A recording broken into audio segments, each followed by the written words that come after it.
Tenir un journal, c'est peut-être quelque chose que vous avez envie de faire, mais pour laquelle vous avez vraiment du mal à vous lancer parce que vous ne savez pas quoi écrire dedans. Aujourd'hui, je vais vous donner 5 façons de tenir un journal.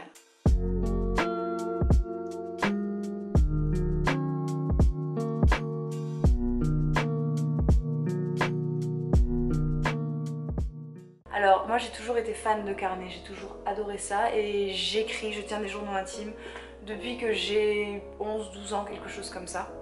J'ai des périodes où j'écris plus, des périodes où j'écris moins. Mais j'ai toujours constaté les bienfaits dans tous les aspects artistiques de ma vie. C'est l'endroit parfait pour se lâcher, faire naître des idées. Le secret qu'il y a autour d'un journal, le fait qu'il n'y ait que vous qui soyez autorisé à le lire, si vous vous donnez cette règle, ça vous pousse à vous lâcher plus. Il n'y a personne qui va lire, il n'y a personne qui va le voir, si vous le cachez bien. Et vous n'êtes pas obligé d'être écrivain ou que votre médium de prédilection dans la créativité soit l'écriture pour vous servir de cet outil-là. Tout simplement parce qu'on peut tout représenter par l'écriture. On peut décrire une photographie, on peut avoir une idée d'un thème qu'on va pouvoir exploiter dans presque tous les domaines en fait, dans tous les domaines. Et enfin, ce que je trouve vraiment génial avec les journaux, c'est que ça va être une manière de documenter sa vie, d'inscrire nos souvenirs, notre façon de penser à un certain moment donné. Et ça, quand on va y revenir, quand on va le relire, ça va être hyper précieux. Alors peut-être que vous avez très envie aujourd'hui de tenir un journal, que c'est pas le souci, que vous êtes déjà convaincu, mais que le petit problème, c'est que vous n'arrivez pas à le tenir dans le temps ou que vous n'arrivez pas à vous lancer parce que franchement, votre vie, vous la trouvez plutôt ennuyeuse et vous savez pas quoi écrire dedans en fait. Donc si c'est votre cas, je vais aujourd'hui vous donner 5 façons de tenir un journal.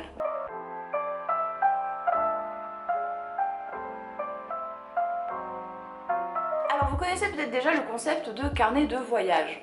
On est en voyage, on a envie de se rappeler de nos souvenirs et du coup on récolte un petit peu à droite à gauche les choses qu'on trouve parce que on est dans un pays différent, donc le moins petit flyer dans un bar dans une langue étrangère, on trouve ça chouette et on a envie de le garder comme souvenir. Et du coup on le colle dans un carnet et puis on écrit nos souvenirs de la journée, de ce qu'on a fait et tout ça. Moi je vous invite en fait à voir votre vie de tous les jours un peu comme un voyage, un peu comme une aventure et vous demander quels éléments vous allez pouvoir apporter à votre journal et quels souvenirs particuliers de la vie de tous les jours vous avez trouvé excitant, vous avez trouvé hors du commun et vous avez envie de garder. Donc posez-vous devant votre journal et essayez de concevoir votre vie comme un voyage. Et regardez les petites choses que vous avez collectées à droite à gauche, les coller et écrire vos souvenirs par rapport à ça, par rapport à ce qui s'est passé dans votre journée. Alors pour ça, il y a quelque chose qui est très bien, c'est des carnets qui existent dans lesquels vous avez une poche, une pochette dans laquelle vous rangez plein de trucs. Alors là, je vois que j'ai rangé des choses dedans que j'avais même pas regardé depuis un moment en fait. La deuxième manière de vous servir de votre journal, ça va être de réaliser ce qu'on appelle des pages du matin. Alors c'est pas moi qui l'invente, c'est Julia Cameron dans son livre Libérez votre créativité. Donc les pages du matin, c'est en fait tous les jours en vous réveillant, la première chose que vous allez faire, c'est attraper votre carnet, donc laissez-le sur votre table de chevet avec un stylo. Ou alors, vous n'êtes pas obligé de le faire directement en vous réveillant, peut-être en prenant votre petit déjeuner, enfin bref. Vous allez écrire tout ce qui vous passe par la tête, sans réfléchir, sans essayer de bien écrire, sans essayer de ne pas faire de fautes d'orthographe, d'avoir un style particulier ou quoi que ce soit.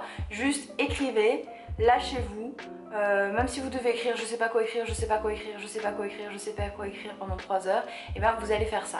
En fait ça c'est une super bonne manière d'aller au-delà de la petite voix qu'on a dans notre tête quand on commence à écrire qui nous dit oh j'ai rien à dire, oh là là, oh mais c'est nul ce que j'écris, oh mon dieu, enfin en fait autorisez-vous à écrire n'importe quoi et vous allez voir que vous écrivez, quand vous vous autorisez à écrire n'importe quoi, vous écrivez pas n'importe quoi, enfin pas tout le temps, des fois vous allez écrire n'importe quoi, mais des fois le fait de vous lâcher comme ça vous allez faire naître des choses hyper intéressantes et ça gardez-le, ne le relisez pas tout de suite mais voilà, continuez comme ça, vous entraînez et puis quand vous le relirez un peu plus tard, vous allez forcément trouver des idées ou trouver des choses intéressantes dans ce que vous avez écrit.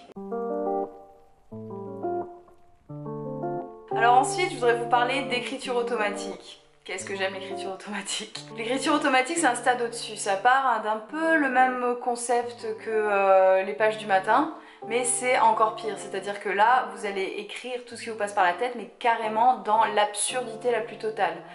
les bananes en fleurs au bord du Mississippi. Ce matin j'ai mangé un gâteau au yaourt et puis dans la vie, qu'est-ce que le fromage. L'écriture automatique c'est quelque chose qui a été pratiqué par les artistes de la période surréaliste. Carrément ils publiaient des recueils de poèmes ou des recueils d'écriture automatique purement et simplement. C'est du surréalisme, c'est laisser parler son inconscient complètement. Et alors ça c'est une bonne façon de se lâcher en fait, d'avoir une matière première à exploiter ensuite, ou de faire naître des idées complètement farfelues en fait, et d'avoir une originalité après dans ce qu'on va faire. Numéro 4, je vous invite à avoir votre journal intime comme un lieu d'expérimentation. Si vous n'avez pas envie d'être là en mode cher journal, aujourd'hui j'ai trouvé un nouveau moyen d'embêter ma sœur.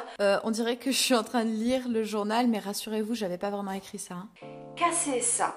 Trouvez une manière d'expérimenter, de raconter votre vie d'une nouvelle manière. Peut-être que vous allez écrire le nom des objets tels qu'ils se présentent dans la pièce. Chaise, table de chevet, lit, radiateur, fenêtre, goutte sur la fenêtre, pluie à l'extérieur. Comment aujourd'hui, juste avec du papier et un stylo, je peux faire quelque chose qui sort de l'ordinaire, qui casse les codes, pas être là...